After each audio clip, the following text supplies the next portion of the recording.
کربلا کے بعد کیا ہوا؟ بسم اللہ الرحمن الرحیم۔ کیا آپ نے کبھی سوچا ہے کہ 10 محرم 61 ہجری کی شام جب میدان کربلا میں تلواروں کی آوازیں خاموش ہو گئیں، حضرت امام حسین اور ان کے وفادار ساتھی جام شہادت نوش کر چکے، تو اس کے بعد کیا ہوا؟ کیا کربلا کی داستان وہیں ختم ہو گئی تھی، یا اصل امتحان تو اس وقت شروع ہوا جب میدان میں صرف شہداء کی لاشیں رہ گئی اور رسول اکرم صلی اللہ علیہ وسلم کے اہل بیت قید کی حالت میں رہ گئے؟ آج ہم آپ کو کربلا کے بعد کے ان واقعات سے آگاہ کریں گے جنہوں نے اسلامی تاریخ کا رخ بدل دیا۔ یہ وہ سفر تھا جس میں نہ تلواریں اٹھی، نہ جنگ ہوئی، لیکن صبر، استقامت اور حق کی آواز پوری امت تک پہنچ گئی۔ ناظرین، سورج غروب ہو چکا تھا، کربلا کی ریت پر خاموشی چھا رہی تھی، خیموں میں عورتوں اور بچوں کی آہو بکا سنائی دے رہی تھی، ہر طرف اپنے پیاروں کی جدائی کا غم تھا۔ حضرت امام زین العابدین شدید بیماری کی وجہ سے بستر پر تھے، جبکہ حضرت زینب اور دیگر اہل بیت ایک ایسے صدمے سے گزر رہے تھے جس کی مثال تاریخ میں کم ملتی ہے۔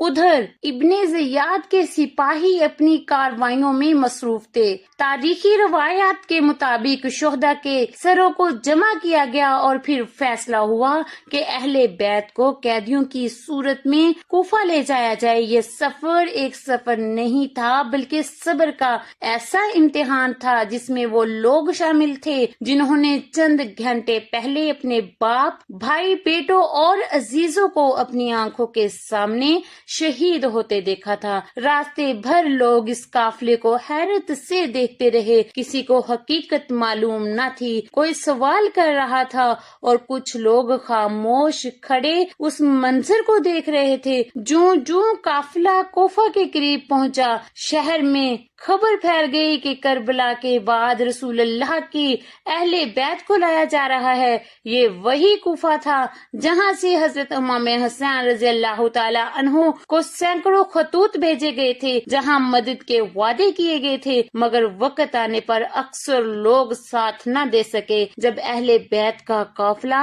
شہر میں داخل ہوا تو بازاروں اور گلیوں میں لوگوں کا ہجوم جمع ہو گیا۔ بہت سے لوگ رو پڑے، کچھ حیران رہ گئے اور بعض پہلی مرتبہ سمجھ پائے کہ کربلا میں کتنا بڑا سانحہ پیش آ چکا ہے۔ اسی موقع پر حضرت زینب نے ایک ایسا تاریخی خطبہ ارشاد فرمایا جس نے کوفہ کے لوگوں کے دل ہلا کر رکھ دیے۔ انہوں نے انہیں ان کے وعدے یاد دلائے، ان کی خاموشی پر متنبہ کیا اور حق کا پیغام نہایت جرأت کے ساتھ بیان کیا۔ روایات کے مطابق ان کے الفاظ سن کر بہت سے لوگ زاروں کی طرح رونے لگے۔ جن کی آنکھوں نے پہلے صرف ایک قافلہ دیکھا تھا، اب انہیں اپنی غلطیوں کا احساس ہونے لگا۔ لیکن ناظرین، یہ آزمائش ابھی ختم نہیں ہوئی تھی۔ اس کے بعد اہل بیت کو ابن زیاد کے دربار میں پیش کیا گیا۔ وہ سمجھ رہا تھا کہ اقتدار کی طاقت سب کچھ ہے، مگر دربار میں ایک عجیب منظر تھا۔ ایک طرف دنیاوی حکومت، دوسری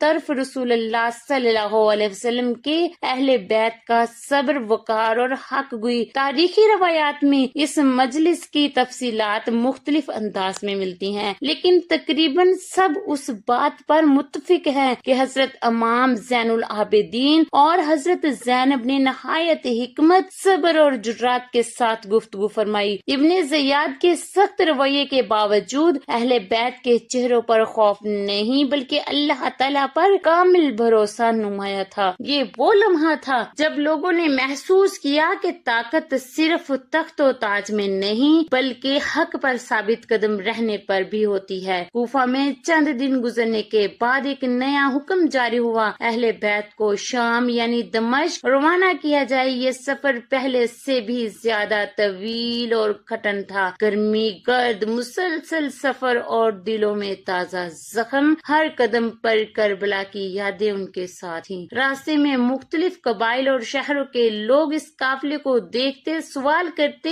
اور حقیقت جاننے کی کوشش کرتے۔ بعض مقامات پر جب لوگوں کو معلوم ہوا کہ یہ رسول اللہ صلی اللہ علیہ وسلم کے نواسے حضرت امام حسین رضی اللہ تعالی عنہ کا خاندان ہے تو ان کے چہرے بدل گئے، افسوس، ندامت اور ہمدردی کے جذبات نمایاں ہونے لگے۔ یوں کربلا کا پیغام آہستہ آہستہ ایک شہر سے دوسرے شہر تک پہنچنے لگا، لیکن ناظرین، دمشق میں جو ہونے والا تھا وہ اس سے بھی زیادہ حیران کن تھا۔ وہاں ایک ایسا دربار سجنے والا تھا جہاں اہل بیت کی حق گوئی بہت سے لوگوں کی سوچ بدل دے گی، اور ایک ایسا واقعہ پیش آئے گا جسے مورخین آج تک بیان کرتے ہیں۔ کیا تھا وہ واقعہ؟ یزید کے دربار میں آخر ایسا کیا ہوا کہ مجلس کا ماحول ہی بدل گیا؟ اور وہ شامی شخص کون تھا جس کی ایک بات پر حضرت زینب نے ایسا جواب دیا کہ سب خاموش ہو گئے؟ انشاءاللہ اگلے حصے میں ہم اسی دردناک اور تاریخی سفر کو آگے بیان کریں گے، اس لیے چینل کو سبسکرائب کریں اور نوٹیفیکیشن کا بٹن دبائیں تاکہ نیکسٹ پارٹ آپ تک پہنچ سکے۔ جزاک اللہ۔